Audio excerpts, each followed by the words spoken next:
அனைவருக்கும் வணக்கம். குரு வக்ர நிவர்த்தி பலன்கள் 2026. குரு பகவான் வக்ர கதியில் இருந்தவர் இப்போ மார்ச் 9ஆம் தேதி வக்ர நிவர்த்தி ஆக போறாரு. இந்த வக்ர நிவர்த்தி பலன்கள் நம்மளோட நட்சத்திரத்துக்கு எப்படி இருக்க போகுது, நம்மளுடைய நட்சத்திரத்துக்கு பாசிட்டிவா இருக்கா நெகட்டிவா இருக்கா, எதெல்லாம் பாசிட்டிவா இருக்கு எதெல்லாம் நம்ம கொஞ்சம் கவனமா இருக்கணும் அப்படிங்கிற ஒரு கிளாரிட்டியை இந்த வீடியோ பதிவுல கம்ப்ளீட்டா நம்ம பார்க்கலாம். தற்போது குரு பகவான் மிதுன ராசியில டிராவல் ஆயிட்டு இருக்காரு. மிதுனத்துல வக்ரத்துல இருக்காரு. மார்ச் 9ஆம் தேதி வக்ரத்திலிருந்து தன்னுடைய இயல்பு கதிக்கு திரும்புறாரு. வக்ர நிவர்த்தியாகி நேர்கதிக்கு திரும்புறாரு. இந்த வக்ர நிவர்த்தி அமைப்பு அப்படிங்கிறது டெஃபினட்டா ஒரு நிறைய மாற்றத்தை கொடுக்கும். குருவுடைய பார்வைகள்ல நிறைய சேஞ்சஸ் கொடுக்கும். பொதுவாகவே இந்த ஜோதிட சாஸ்திரத்துல சொல்லுவாங்க, குரு பார்க்க கோடி குற்றம் விலகும் அப்படின்னு சொல்லுவாங்க. அதன் அடிப்படையில இப்ப குரு பகவான் வக்ர நிவர்த்தியாகி நேர்கதியில டிராவல் செய்ய போற இந்த குரு பகவான் தான் பார்க்கக்கூடிய இடங்களை சிறப்படைய வைப்பார். எனவே இந்த குரு வக்ர நிவர்த்தியில நம்மளுடைய நட்சத்திரத்துக்கு எந்த மாதிரியான சிறப்பு பலன்களை இந்த குரு பகவான் தரப்போறாரு, எதுல எல்லாம் நம்ம கொஞ்சம் அவேர்னஸா இருக்கிறது நல்லது அப்படிங்கறத இந்த பதிவுல நான் கம்ப்ளீட்டா எக்ஸ்பிளைன் பண்ணிருக்கேன். பதிவை முழுமையா பாருங்க, கண்டிப்பா உங்களுக்கு பயனுள்ள ஒரு பதிவாக இருக்கும். மேலும் வீடியோ ஸ்டார்ட் பண்றதுக்கு முன்னாடி நீங்க நம்ம சேனலை சப்ஸ்கிரைப் பண்ணாம இருக்கீங்கன்னா மறக்காம சப்ஸ்கிரைப் பண்ணிக்கோங்க. அப்படியே பக்கத்துல இருக்க பெல் சிம்பிளை கிளிக் பண்ணி நோட்டிபிகேஷன் ஆன் பண்ணி வச்சுக்கோங்க. அப்பதான் நாங்க பதிவிடக்கூடிய பதிவுகள் உங்களுக்கு உடனுக்குடனே நோட்டிபிகேஷனாக கிடைக்கும். இப்போது மீன ராசி ரேவதி நட்சத்திரக்காரர்களுக்கு இந்த குரு வக்ர நிவர்த்தி பலன்கள் எந்த மாதிரியான சிறப்பு பலன்களை தரப்போகுது அப்படிங்கறத இப்ப நம்ம டீடெயிலா கிளியரா நம்ம பார்க்கலாம். இப்போது நம்மளோட நட்சத்திரத்தை பொறுத்த வரைக்கும் 7.5 சனி போயிட்டு இருக்கு. நம்மளுடைய ராசி மேல ஜென்மத்துல சனி டிராவல் பண்ணிட்டு இருக்காரு. குரு பகவான் இப்போதான் வக்ர நிவர்த்தி ஆகி 4th ஹவுஸ்ல இருக்காரு. 4ஆம் இடத்துல குரு தன்னுடைய சஞ்சாரத்தை தொடர்றாரு. அடுத்த ஒரு 83 நாட்கள் குரு நமக்கு 4ஆம் இடத்துல தான் இருக்க போறாரு. வக்ர நிவர்த்தி ஆகிறது நம்மளோட ராசி நம்மளோட நட்சத்திரத்துக்கு ஒரு பெரிய அட்வான்டேஜ். ஏன்னா கடந்த சில மாதமாவே குரு வக்ரத்துல இருக்கும்போது இந்த ஜென்ம சனியும் இந்த வக்ர குருவும் ஒரு மாதிரி ரொம்ப குழப்ப நிலையிலேயே வச்சிருந்துச்சு. ஒரு தெளிவான முடிவு எடுக்க முடியல, ஒரு தெளிவான சிந்தனையோட பயணிக்க முடியல, மனசுல நிம்மதி இல்லாத ஒரு அமைப்பு இருந்திருக்கும், அடையாளம் புரியாத கவலை வந்திருக்கும். ஜென்மத்துல இருக்கிற சனியை ஆல்ரெடி நமக்கு பிரஷர் பண்ணிட்டு இருக்கு. அது கூட சேர்ந்து நம்முடைய ராசிநாதன் அப்படின்னு சொல்லக்கூடிய குரு பகவான் வக்ரமாகி நம்மளுடைய நட்சத்திரத்துக்கு இன்னும் கடுமையான பிரஷரை கொடுத்துட்டாரு. எனவே கடந்த சில மாதங்களாகவே கடுமையான மன உளைச்சல், ஒரு தெளிவில்லாத சிந்தனை, மன நிம்மதி இல்லாத சூழ்நிலை, தூக்கம் இல்லாத இரவு, எதையோ ஒரு விஷயத்தை யோசிச்சு மைண்ட்ல அப்படியே அசை போட்டுக்கிட்டே இருக்க மாதிரி ஒரு சூழ்நிலையை இந்த வக்ர குரு இதனால் வரைக்கும் நமக்கு கொடுத்துட்டு இருந்தாரு. இப்போ மார்ச் 9 குரு வக்ர நிவர்த்தி ஆகிறாரு. மார்ச் 9க்கு பிறகு மைண்ட்ல இருக்கிற கடுமையான பிரஷர் மீனத்துக்கு குறையும். இருப்பினும் கம்ப்ளீட்டா குறையுதுன்னு சொல்ல முடியாது. கம்ப்ளீட்டா குறையறதெல்லாம் பார்த்தோன்னா குரு பயிற்சிக்கு பிறகுதான். குரு கடகத்துல போய் உச்சமாகி ஜென்மஸ்தானத்தை குரு பார்க்கும்போது தான் மைண்ட்ல இருக்கிற கடுமையான அந்த பிரஷரான அமைப்பு அப்படிங்கிறதுலாம் கம்ப்ளீட்டா குறைய ஆரம்பிக்கும். இருந்தாலும் இந்த மார்ச் 9க்கு பிறகு நிறைய ரிலாக்ஸேஷன் கிடைக்கும். மைண்டை கொஞ்சம் நல்லா ரிலாக்ஸ் பண்ணிக்க முடியும். கடுமையான சிந்தனை குழப்பம்லாம் குறையும். ஒரு தெளிவான முடிவு எடுக்கிறதுக்கான வாய்ப்புகள் கிடைக்கும். அதே போல ஒரு தெளிவான வழிகாட்டுதல் பிறரின் மூலமா நமக்கு கிடைக்கும். அதை நம்ம இந்த நேரத்தில் ஒரு பாசிட்டிவா எடுத்துக்கலாம். தற்போது இருக்கக்கூடிய அந்த மனநிலையிலிருந்து ஒரு சின்ன மாற்றம், ஒரு நிம்மதியான சூழ்நிலை, அதை இந்த வக்ர நிவர்த்தி குரு நமக்கு டெஃபினட்டா ஏற்படுத்தி கொடுக்கும். குருவுடைய இந்த நேர்கதி சஞ்சாரம் அப்படிங்கிறது நமக்கு 4th ஹவுஸ்ல இருக்கு. நம்முடைய ராசிநாதன் 4th ஹவுஸ்ல இருக்காரு. எனவே நம்மளுடைய நட்சத்திரத்தை பொறுத்த வரைக்கும் இந்த காலகட்டத்தில் என்னதான் மென்டலி நிறைய பிரஷர் இருந்தாலுமே புதுசா வண்டி வாங்குறது, புதுசா வாகனம் வாங்குறது, புதுசா வீடு வாங்குறது, புதுசா வீடு கட்ட ஸ்டார்ட் பண்றது, அதுக்கெல்லாம் இந்த காலகட்டம் ரொம்ப ஃபேவரா இருக்கு. நிறைய பேர் ஸ்டார்ட் பண்ணுவாங்க. மேலும் தாயாருடைய ஆதரவு இந்த நேரத்தில் அதிகமாக கிடைக்கும். அதை நம்ம ஒரு பாசிட்டிவா எடுத்துக்கலாம். தாய் சார்ந்த விஷயங்கள் இருந்த வருத்தம், கவலை இதெல்லாம் சரியாகும். தாயாருக்கு தேக ஆரோக்கியம் ரீதியாக ஏதாச்சும் பிரச்சனை இருந்துச்சுன்னா அது நிவர்த்தி ஆகும். தாயார் மற்றும் தாய் வழி உறவுகளுடைய ஆதரவு இந்த காலகட்டங்களில் சிறப்பாக கிடைக்கும். கடந்த காலகட்டங்களில் தாய் வழி உறவுகளோடு ஏதாச்சும் மன வருத்தம் ஏற்பட்டிருந்தாலும் அது இந்த நேரத்தில் சரியாக ஆரம்பிக்கும். அடுத்தது ஜென்ம சனி நமக்கு ஹெல்த் ரீதியா ஒரு மாதிரி ட்ரபிளை மாத்தி கொடுக்குது. ஒரு ஸ்டேபிளான ஹெல்த்தை கொடுக்கல. நம்மளோட ராசி நம்மளோட நட்சத்திரத்துக்கு பார்த்தோன்னா ஹெல்த்ல நிறைய ட்ரபிள். அதுலயும் ஒரு 50 எபோவ்ல இருக்கிறவங்க, உங்களுடைய ஏஜ் ஒரு 50 தாண்டி இருக்குனாக்கா உறுதியாக தேக ஆரோக்கிய ரீதியா ஒரு மாதிரி பாதிப்புகளை கடந்த காலகட்டம் கொடுத்திருக்கும். இந்த நேரத்தை பொறுத்த வரைக்கும் அதுக்கான நிவர்த்தி, ஹெல்த் ரீதியா இருக்கிற ட்ரபிளுக்கான ஒரு நிவர்த்தி இந்த நேரத்தில் கிடைக்கும். தேக ஆரோக்கியம் அப்படியே மெல்ல மெல்ல இம்ப்ரூவ் ஆக ஆரம்பிக்கும். அது நம்ம ஒரு பாசிட்டிவா எடுத்துக்கலாம். ஹெல்த்ல இருக்கிற குழப்பம், பிரச்சனை இதெல்லாம் ஓரளவுக்கு நியூட்ரல் ஆக ஆரம்பிக்கும். அது மட்டும் இல்லாம இந்த நேரத்துல மருத்துவ செலவுகள் அதிகமா இருக்கிற மாதிரி ஃபீல் ஆகும். ஆனா அதை நினைச்சு கவலைப்பட வேண்டாம். மார்ச் 9க்கு பிறகு நீங்க செய்யக்கூடிய அந்த மருத்துவ செலவு உங்க ஹெல்த்தை கம்ப்ளீட்டா ரெக்கவர் பண்ணி கொடுக்கும். தேக ஆரோக்கியத்துல என்ன பிரச்சனை இருந்தாலும் அதுக்கான சொல்யூஷன், அந்த பிரச்சனைக்கான நிவர்த்தி அது பாசிட்டிவா நமக்கு கிடைச்சிடும். சின்ன சின்ன செலவுகள் மருத்துவம் சார்ந்து நீங்கும். ஆனா அதன் மூலமாக உங்களுக்கு ஆதாயம் உறுதியா உண்டு. கடந்த காலகட்டங்களில் ஹெல்த்ல ட்ரபிள் இருந்திருக்கும். என்னதான் செலவு செஞ்சிருந்தாலும் அதுக்கு ஒரு ரிசல்ட், சரியான ஒரு பாசிட்டிவான ரிசல்ட் கிடைச்சிருக்காது. ஆனா இப்போ அந்த செலவு செய்யறதன் மூலமாக ஒரு நல்ல ஒரு பாசிட்டிவான ரிசல்ட்டையும் உங்களுடைய தேக ஆரோக்கியத்துல ஒரு நல்ல மேன்மையும் நீங்க எதிர்பார்க்கலாம். ஹெல்த் ரீதியா இருக்கிற ட்ரபிள் அப்படியே கொஞ்சம் கொஞ்சமா குறைய ஆரம்பிக்கும். இருந்தாலும் ஜென்ம சனி போயிட்டு இருக்கு. எனவே ஜூன் மாதம் 1ஆம் தேதி வரைக்கும் உங்களுடைய தேக ஆரோக்கியத்துல சற்று கவனம் எடுத்துக்கிறது நல்லது. ஜூன் 1ஆம் தேதிக்கு பிறகு கம்ப்ளீட்டா உங்க ஹெல்த்ல இருக்கிற பிரச்சனைகளுக்கான ஒரு நல்ல சொல்யூஷன் அப்படிங்கிறது கிடைச்சிடும். எனவே இந்த மார்ச் 9 இருந்து உடைய தேக ஆரோக்கியம் மெல்ல மெல்ல இம்ப்ரூவ் ஆக ஆரம்பிக்கும். அதை நான் நம்மளுடைய நட்சத்திரத்துக்கு ஒரு பாசிட்டிவா பார்க்கிறேன். அடுத்தது நம்ம பார்க்கறது ஸ்டூடெண்ட்ஸ், மாணவ மாணவிகளை பொறுத்த வரைக்கும் 4ஆம் இடத்துல இருக்கிற குரு கல்வி சார்ந்த விஷயங்கள் இருந்த தயக்கம் குழப்பத்துக்கு ஒரு நிவர்த்தியை கொடுத்துரும். மார்ச் 9க்கு பிறகு ஒரு தெளிவான டைரக்ஷன் ஸ்டூடெண்ட்ஸுக்கு கிடைச்சிரும். மைண்ட்ல இருக்கிற குழப்பத்துக்கு ஒரு தெளிவு கிடைச்சிரும். என்ன கோர்ஸ் நம்ம சூஸ் பண்ணி படிக்கணும், எந்த டைரக்ஷன்ல போனா நமக்கு நல்லது அப்படிங்கிற அந்த ஒரு வழிகாட்டுதல் அந்த ஸ்டூடெண்ட்ஸுக்கு கிடைச்சிரும். எனவே நம்மளுடைய நட்சத்திரத்தை பொறுத்த வரைக்கும் மார்ச் 9க்கு பிறகு கல்வி சார்ந்த விஷயங்கள்ல நல்ல ஏற்றம் உண்டு. குரு வக்ர நிவர்த்தி ஆயிட்டாருன்னா உங்க சிந்தனையில் இருக்கிற கலக்கம் குழப்பம்லாம் ஆல்மோஸ்ட் நிவர்த்தி ஆயிடும். பிரச்சனைகள்லாம் ஓரளவுக்கு நமக்கு தீர்வு ஆயிடும். எனவே இப்போதைக்கு ஸ்டூடெண்ட்ஸ் ரொம்ப ப்ரெஷர்ல இருப்பாங்க. ஆனா மார்ச் 9க்கு பிறகு நல்லா ரிலாக்ஸ் ஆயிடுவாங்க. கல்வியில எந்த டைரக்ஷன்ல போறது அப்படிங்கிறதுக்கான அந்த ஒரு ஐடியாலஜி தெளிவா கிடைச்சிரும். மேலும் புதிய மனிதர்களுடைய வழிகாட்டுதல் அப்படிங்கிறது கிடைக்கும். ஜென்ம சனி போயிட்டு இருக்கிறதுனால எதுவுமே நீங்க ஓனா முடிவெடுக்கிறத விட மற்றவங்க கிட்ட ஒரு சின்ன ஒப்பீனியன் கேட்டு முடிவெடுக்கிறது ஒரு பெஸ்டான ஒரு ஆப்ஷனா இருக்கும். நீங்க கல்வியில எந்த துறை சார்ந்து பயணிக்கணும்னு ஆசைப்படுறீங்களோ அந்த துறையில யார் எக்ஸ்பர்ட்டா இருக்காங்களோ அவங்க கிட்ட ஒரு சின்ன அட்வைஸ் வாங்கி செயல்படுறது நல்லது. மற்றபடி கடுமையான சிந்தனை குழப்பம், கல்வியில நம்ம இதை சூஸ் பண்ணுவோமா இதை சூஸ் பண்ணுவோமா, இந்த டிகிரி போடலாமா இல்ல இந்த டிகிரி போடலாமா அப்படிங்கிற மாதிரியான அந்த கன்ஃபியூஷன் ஸ்டேட்டுக்கு ஒரு சொல்யூஷன் அப்படிங்கிறது மார்ச் 9க்கு பிறகு கிடைச்சிடும். எனவே ஸ்டூடெண்ட்ஸ் கவலைப்பட வேண்டாம். அதே மாதிரி நீங்க ஏதாச்சும் எக்ஸாம் எழுதுறீங்க, அதுல ஒரு நல்ல ஸ்கோர் எதிர்பார்க்கலாம்னா தாராளமா எதிர்பார்க்கலாம். மார்ச் 9க்கு பிறகு ஆல்மோஸ்ட் நம்மளோட நட்சத்திரத்துக்கு ரொம்ப ஃபேவரா தான் இருக்கு. எனவே நீங்க ஒரு எக்ஸாம் எழுதுறீங்க, மார்ச் 9க்கு பிறகு அந்த எக்ஸாம் வருது அப்படின்னா ஒரு நல்ல ஒரு பாசிட்டிவான ரிசல்ட் எதிர்பார்க்கலாம். எதுவும் பெருசா நெகட்டிவா இல்ல. கல்வி சார்ந்த விஷயங்கள எந்த தடுமாற்றமோ தயக்கமோ இல்ல. ஒரு சில பேரண்ட்ஸுக்கு சில கவலை இருக்கும், என் பையன் மீன ராசி ஸ்டடீஸ்ல ஒரு நல்ல ஸ்கோர் பண்ணிடுவானா அப்படின்னு சொல்லிட்டு இந்த ஜென்ம சனியை ஒரு காரணம் காட்டி எல்லாரும் ஒரு வருத்தம் கவலைப்பட்டு இருப்பாங்க. கவலையே பட வேண்டாம். இந்த டைம் பீரியட்ல பெருசா கல்வி சார்ந்த வகையில தொய்வு நிலை எதுவும் இல்லை. ஸ்டூடெண்ட்ஸுக்கு இது பாசிட்டிவா தான் இருக்கு. எனவே நம்மளுடைய ராசி நம்மளுடைய நட்சத்திரத்தை சேர்ந்தவர்களுக்கு டெஃபினட்டா இந்த டைம் கல்வி சார்ந்த வகையில ஏற்றம் உண்டு. மார்ச் 9க்கு பிறகு அந்த முன்னேற்றம் அப்படிங்கிறது அப்படியே வெளிப்பட ஆரம்பிக்கும். மார்ச் 9 வரைக்கும் ஒரு மாதிரி பதட்ட நிலை இருக்கும், தடுமாற்ற நிலை இருக்கும், தெளிவான சிந்தனை இருக்காது. படிக்கிறதெல்லாம் மறந்து போற மாதிரியே ஸ்டூடெண்ட்ஸுக்குலாம் ஒரு மாதிரி ஃபீல்னஸ் கொடுக்கும். ஆனா மார்ச் 9க்கு பிறகு கம்ப்ளீட்டா இன்டர்சேஞ்ச் எல்லாத்தையும் அண்டர்ஸ்டாண்ட் பண்ணி கல்வி சார்ந்த வகையில ஒரு நல்ல முன்னேற்றத்தை ஸ்டூடெண்ட்ஸ் டெஃபினட்டா அடைவாங்க. அடுத்தது குரு பகவான் அமரக்கூடிய இடத்தை காட்டிலும் தான் பார்க்கக்கூடிய இடங்களுக்கு கூடுதலான வலிமையை கொடுப்பாரு. அதன் அடிப்படையில குரு 4ஆம் இடத்துல அமர்ந்து 8ஆம் இடத்தை பார்ப்பாரு. எனவே இந்த நேரத்துல நிறைய பயணம் இருக்கும். ஒரு இடத்துல நிலையா இருக்க முடியாது. இடமாற்றம் டெஃபினட்டா உண்டு. மார்ச் 9க்கு பிறகு நிறைய பேருக்கு இடமாற்றம் நிகழும். அது கல்வி சார்ந்தோ உத்தியோகம் சார்ந்தோ அல்லது தொழில் சார்ந்தோ அந்த இடமாற்றம் இருக்கலாம். ஒரு மாதிரி பயணம் மாற்றம் இது டெஃபினட்டா உண்டு. அடுத்தது ஏதாச்சும் அப்ராட் பிளான் ஏதாச்சும் நீங்க யோசிச்சுட்டு இருக்கீங்க, வெளிநாடுக்கு முயற்சி பண்றீங்க அப்படின்னா அது இந்த நேரத்துல செயல்படுத்தலாம். 8-12 சுபத்துவமா இருக்கு, குருவுடைய பார்வையில பலமா இருக்கு. எனவே அப்ராட் பிளான் ஏதாச்சும் முயற்சி பண்றீங்கன்னா அது தாராளமா செயல்படுத்தலாம். அதே மாதிரி உத்தியோகம் தொழில் கல்வி இது சார்ந்த பயணம் இந்த குரு வக்ர நிவர்த்திக்கு பிறகு நிறைய இருக்கும். உத்தியோகத்தை சேஞ்ச் பண்றது, உத்தியோகத்துல ப்ரமோஷன் ஆகி வேற இடத்துக்கு பயிற்சி ஆகுறது, அதே மாதிரி தொழில இடமாற்றம் பண்றது, தொழில ஒரு சின்ன சின்ன சேஞ்சஸ் பண்றது, அடுத்தது கல்விக்காக வெளியூர் வெளிநாடு வெளிமாநிலம் போய் படிக்கிறது, அதுக்கான ஒரு பாசிட்டிவ் சைன் இந்த நேரத்துல பியூட்டிஃபுல்லா இருக்கு. எனவே அந்த ஐடியாலஜி ஏதாச்சும் இருக்குன்னா அதை முயற்சி பண்ணுங்க, அதுல பாசிட்டிவ் ரிசல்ட் கிடைக்கும். அடுத்தது தேக ஆரோக்கியத்தில் இருக்கிற பிரச்சனை நான் ஆரம்பத்திலேயே சொல்லிட்டேன். 4ஆம் இடமும் சுபத்துவமா பாசிட்டிவா இருக்கு, பாவ கிரகத்துடைய ஆதிக்கத்துல இல்ல.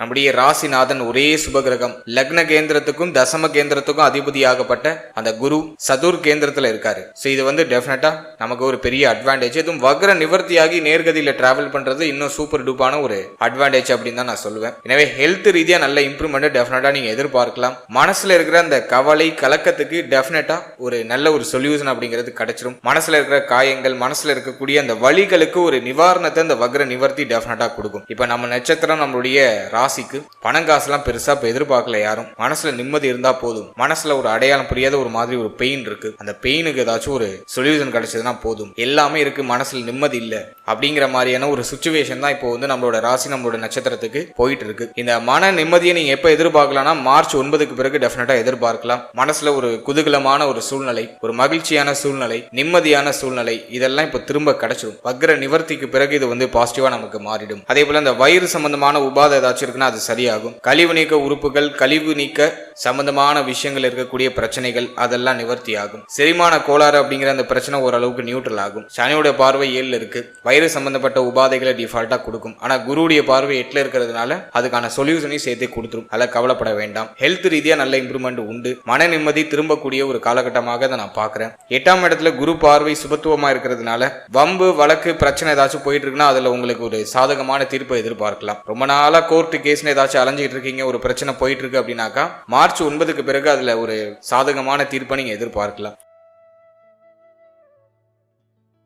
அதே மாதிரி பூர்வீக சொத்து இது சார்ந்த வகையில் இருக்கக்கூடிய வில்லங்கங்கள் எல்லாமே படிப்படியாக நிவர்த்தியாக ஆரம்பிக்கும். எல்லாமே உங்களுக்கு ஒரு பாசிட்டிவ் சைன் அப்படிங்கிறது கொஞ்சம் கொஞ்சமா வெளிப்பட ஆரம்பிக்கும். இதுல ஜூன் 1க்கு பிறகு குரு பெயர்ச்சிக்கு பிறகு கம்ப்ளீட்டா சரியாகி எல்லாத்தையும் அனுபவிக்கிறதுக்கான வாய்ப்பு, பூர்வீக சொத்தை அனுபவிக்கிறதுக்கான ஒரு வாய்ப்பை ஜூன் 1ஆம் தேதிக்கு பிறகு அந்த குரு பெயர்ச்சிக்கு பிறகு நீங்க எதிர்பார்க்கலாம். சோ இந்த டைம் பீரியடை பொறுத்த வரைக்கும் பூர்வீகம் ரீதியா ஏதாச்சும் பிரச்சனை போயிட்டு இருக்குனாக்கா அதுல ஒரு சின்ன சின்ன சுப மாற்றங்கள் உங்களுக்கு ஃபேவரா மாறக்கூடிய அந்த அமைப்புகள் எல்லாம் நீங்க அப்படியே படிப்படியா எதிர்பார்க்கலாம். எனவே வம்பு வழக்கு கோர்ட்டு கேஸ் பிரச்சனை ஏதாச்சும் போயிட்டு இருக்குன்னா அதுல ஒரு பாசிட்டிவான ரிசல்ட்டை மார்ச் 9க்கு பிறகு நீங்க எதிர்பார்க்கலாம். அடுத்தது சமுதாயத்துல நமக்கு ஏற்பட்ட அந்த அழுக்கு, இந்த மனக்கசப்பு, சமுதாயத்துல ஏற்பட்ட கெட்ட பேர், அதுக்கான ஒரு சொல்யூஷன் இந்த நேரத்துல கிடைச்சிடும். நீங்க இழந்த அந்த மதிப்பு மரியாதை உங்களுக்கு திரும்ப கிடைச்சிடும். குருடைய பார்வை 8ல அவமானம் நீங்கக்கூடிய ஒரு காலகட்டம். நீங்க இழந்த அந்த உங்களுடைய பெயர் புகழ் உங்களுக்கே திரும்ப கிடைச்சிடும். சோ அதுக்கான ஒரு பாசிட்டிவ் சைன் வந்து இந்த வக்ர நிவர்த்தி காலகட்டங்கள்ல உண்டு. அடுத்தது LIC போன்ற ஏதாச்சும் ஒரு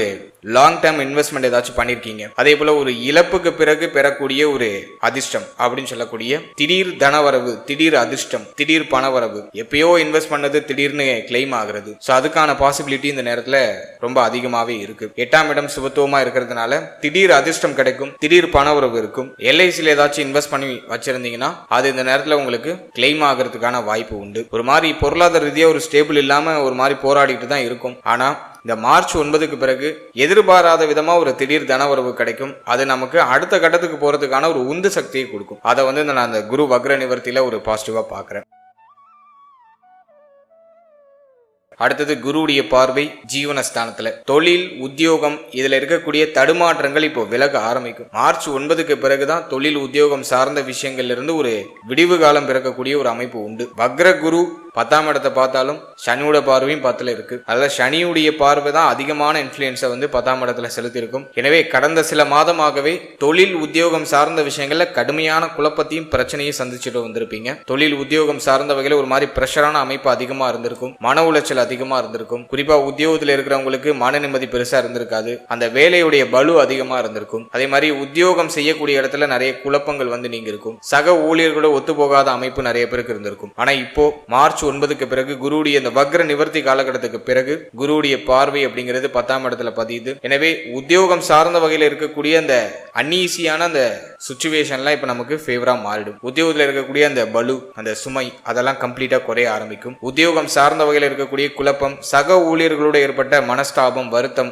அதெல்லாம் இப்ப நீங்க ஆரம்பிக்கும். அதை நான் வந்து உங்களுக்கு ஒரு பாசிட்டிவா பாக்குறேன். ஒரு சிலருக்கு உத்தியோகத்துல இடமாற்றம் உண்டாகும். அதே மாதிரி நீங்க ரொம்ப நாளா ஒரு ப்ரமோஷன், ஒரு சம்பள உயர்வு, ஒரு சின்ன இடமாற்றம், எங்க ஊருக்கு நான் டிரான்ஸ்ஃபர் வாங்கிட்டு போகணும் அப்படின்னு எதிர்பார்க்கிறேன் அப்படின்னாக்கா இந்த டைமிங்ல மார்ச் 9க்கு பிறகு அதை நீங்க ட்ரை பண்ணீங்கன்னா ஒரு பாசிட்டிவ் ரிசல்ட் கிடைச்சிடும். ஸோ இடமாற்றம் உண்டு. சம்பள உயர்வு, பதவி உயர்வு தடை தாமதத்தோட கிடைக்கும். சில போட்டிகள் இருக்கு, அந்த போட்டிகளோட உங்களுக்கு ஒரு பாசிட்டிவ் ரிசல்ட் கிடைக்கும். ஸோ இது நான் வந்து ஒரு உத்தியோகத்துல ஒரு பாசிட்டிவா பாக்குறேன்.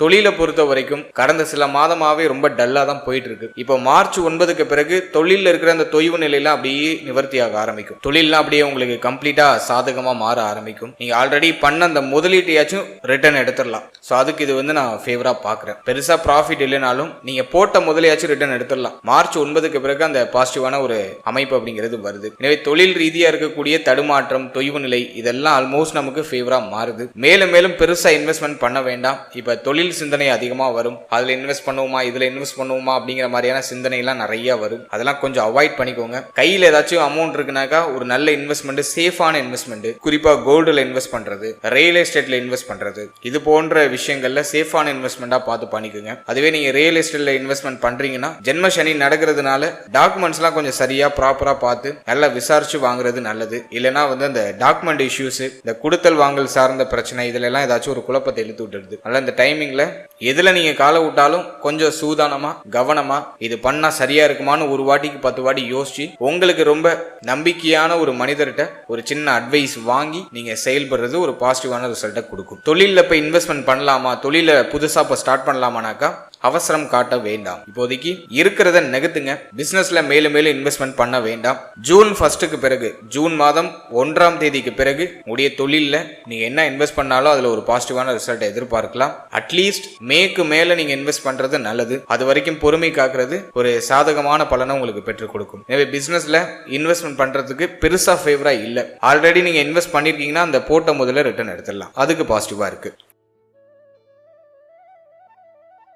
அடுத்தது குரு பகவானுடைய பார்வை 12ஆம் இடத்துல. 12ஆம் இடத்துல ஆல்ரெடி ராகு. 12ல இருக்கிற ராகு விரயத்தை கடுமையா கொடுப்பாரு. கையில பணமே தங்காது. வர பணம் அப்படியே செலவாயிட்டே இருக்கும். ஆசைகளை பிரம்மாண்டப்படுத்திட்டே இருப்பாரு. ஒரு பொருள் வாங்க போனா அந்த இடத்துல வாங்க போன பொருளை விட்டுட்டு வேற என்னென்னமோ வாங்கிட்டு வருவோம். அதே மாதிரி இந்த எக்ஸ்பென்சஸை கொஞ்சம் அதிகப்படுத்திக்கிட்டே இருக்கும் இந்த 12ல இருக்கிற ராகு. ஆசையை தூண்டி மோசம் பண்ணிடும். குரு பார்வையில இந்த ராகு வருவாரு. இப்ப மார்ச் 9க்கு பிறகு நீங்க செய்யக்கூடிய செலவு எல்லாமே ஒரு அர்த்தமுள்ள செலவா இருக்கும். தண்ட விரை செலவுகள்லாம் குறையும். சுப விரை செலவு அதிகரிக்கும். கையில எதுவும் பணமா வச்சுக்காதீங்க. ஒரு நல்ல விஷயத்துல இன்வெஸ்ட் பண்ணிடுறது நல்லது. வண்டி வாங்குறது, வாகனம் வாங்குறது, வீடு கட்ட ஸ்டார்ட் பண்றது, நீங்க ரொம்ப நாளா எதை பண்ணணும்னு ஆசைப்பட்டீங்களோ அதை சிம்பிளா ஸ்டார்ட் பண்றது நல்லது. 12ல இருக்கிற ராகு ஒரு மாதிரி ஆசையை தூண்டி ஒரு மாதிரி சுழல்ல மாட்ட விடுறதுக்கு வாய்ப்பு இருக்கு. கொஞ்சம் அதுல சேஃபா ஜேர்னி பண்றது ரொம்ப நல்ல ஒரு பலன்களை பெற்றுக் கொடுக்கும். அடுத்தது 6th ஹவுஸ்ல இருக்கிற கேது. இதை எந்த சுபகிரகமும் தொடர்பு கொள்ளல. குருவுடைய பார்வையெல்லாம் இல்ல. 6ல இருக்கிற கேது என்ன பண்ணுனா கடனை உருவாக்கி கடனை அழிக்கும். கடன் சிந்தனையை கடுமையா கொடுக்கும். கடன் வாங்கி இந்த மாற்றம் பண்ணுவோமா, கடன் வாங்கி இதுல இன்வெஸ்ட் பண்ணுவோமா அப்படிங்கிற மாதிரியான சிந்தனை கொடுக்கும். மேலும் கடந்த காலகட்டங்களில் நிறைய பேர் கடன் வாங்க வேண்டிய ஒரு சூழ்நிலைக்கும் தள்ளி இருக்கும். கடன்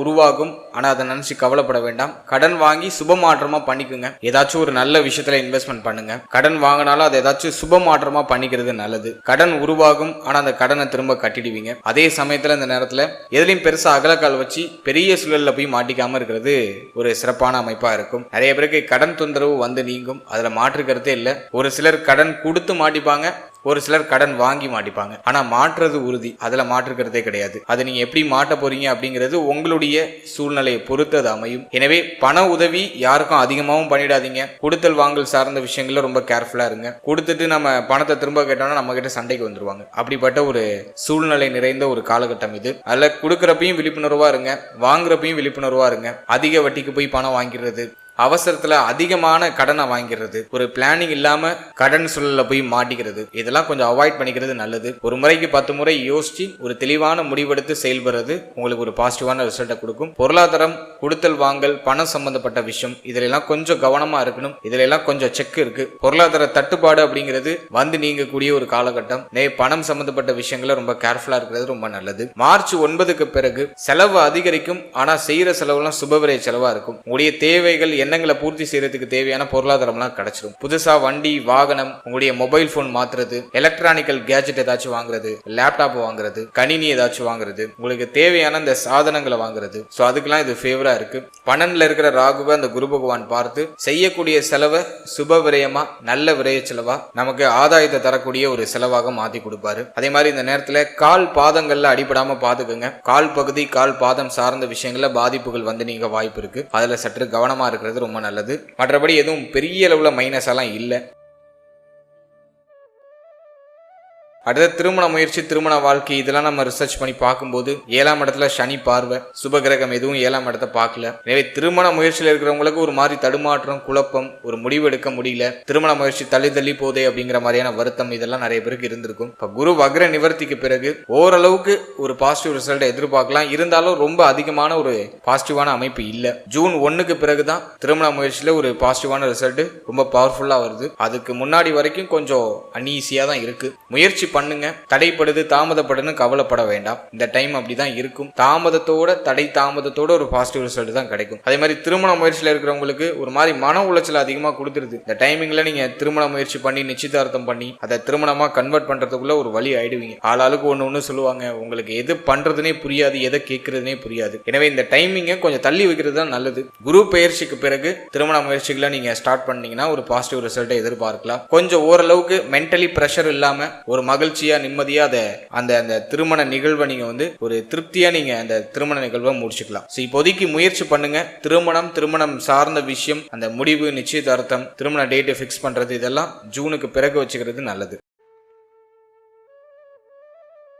அடுத்த திருமண வாழ்க்கையை பொறுத்த வரைக்கும் எதுவுமே அந்த அளவுக்கு ஃபேவரா இல்ல. வாழ்க்கை துணையோட கருத்து போராட்டம் அதிகமா இருக்கும். வாழ்க்கை துணை சார்ந்த விஷயங்களை ஏதாச்சும் ஒரு இக்கனாவை இந்த சனி பார்வை கண்டிப்பா கொடுத்துருது. ஒண்ணு வாழ்க்கை துணையுடைய தேக ஆரோக்கியம் பாதிக்கப்பட்டிருக்கலாம், அல்லது வாழ்க்கை துணையோட ஒரு மாதிரி போராட்ட அமைப்பை கொடுத்துருது. வாழ்க்கை துணை சார்ந்த விஷயங்களை ஒரு மாதிரி மன வருத்தங்களை இந்த காலகட்டம் ஏற்படுத்த வாய்ப்பு உண்டு. எனவே கொஞ்சம் அவேர்னஸா தான் இருக்கணும். திருமணமாகி ஒரு சிலர் வாழ்க்கை துணையை விட்டு பிரிந்து வெளியூர், வெளிநாடு, வெளிமாநிலம் பயணிப்பாங்க.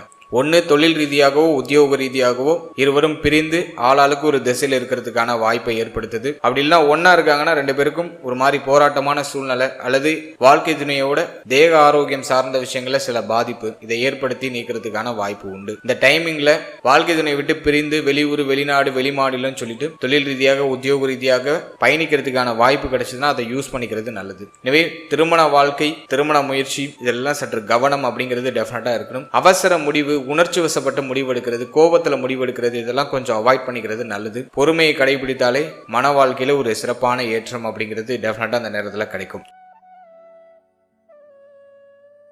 அடுத்தது பெண்கள், இல்லத்தரசிகளுக்கு நம்ம பார்க்கும்போது கடுமையான அந்த மன உளைச்சல்லாம் இப்போ நீங்கும். பெண்களுக்கு ஓரளவுக்கு ரிலாக்ஸேஷன் அப்படிங்கிறது மார்ச் 9க்கு பிறகு கிடைக்கும். ஒரு நிம்மதியான சூழ்நிலை கிடைக்கும். மைண்ட்ல இருக்கிற கடுமையான ப்ரெஷர்லாம் குறைய ஆரம்பிக்கும். இதை நான் உங்களுக்கு ஒரு பெரிய பாசிட்டிவா பார்க்குறேன். குடும்பத்தில் இருக்கக்கூடிய குழப்பங்கள்லாம் ஓரளவுக்கு உங்களுக்கு பாசிட்டிவா மாறிடும். பிரச்சனைகள்லாம் ஓரளவுக்கு நிவர்த்தி ஆகும். ரொம்ப நாளா நீங்க ஆசைப்பட்ட விஷயங்களை செய்யறதுக்கான வாய்ப்பு கிடைக்கும். ரொம்ப நாளா நீங்க ஏதாச்சும் கோல்டு வாங்கணும்னு ஆசைப்படுறீங்கன்னா அதை இப்போ நீங்க வாங்கலாம். தங்க அணிகலன்கள் அடகுல இருக்குன்னா அதை மீட் எடுக்கிறதுக்கான முயற்சிகளை பண்ணலாம். ஸோ அதெல்லாம் பெண்களுக்கு பாசிட்டிவா இருக்கு. அதே மாதிரி வீட்டுக்கு தேவையான பொருட்கள், வீட்டுக்கு தேவையான அத்தியாவசிய பொருட்கள் இதெல்லாம் அந்த நேரத்தில் வாங்கி வச்சு அழகு பார்ப்பீங்க. ஸோ அதுக்கும் இது ஃபேவரா இருக்கு. அடுத்தது குழந்தை பாக்கியம், பிள்ளைகள் சார்ந்த விஷயம், இதெல்லாம் நம்ம ரிசர்ச் பண்ணி பார்க்கும்போது ஸோ அதெல்லாம் பாசிட்டிவாவே இருக்கு. அதுலேயும் ஜூன் 1 டெஃபினட்டா நிறைய பேருக்கு புத்திர பாக்கியத்துல சுப செய்தி கிடைச்சிடும். ரொம்ப நாளா குழந்தை பாக்கியத்துக்கு முயற்சி பண்ற ஒரு நல்ல செய்தி கிடைக்கல அப்படின்னு நீங்க வருத்தப்பட்டு இருக்கீங்கன்னா இந்த 2026ஆம் வருடத்துல ஜூன் மாதத்துல இருந்து உங்களுக்கு ஒரு பாசிட்டிவான ரிசல்ட் உண்டு. தாராளமா முயற்சி பண்ணலாம். அந்த ப்ராசஸை இப்பயே ஸ்டார்ட் பண்ணுங்க.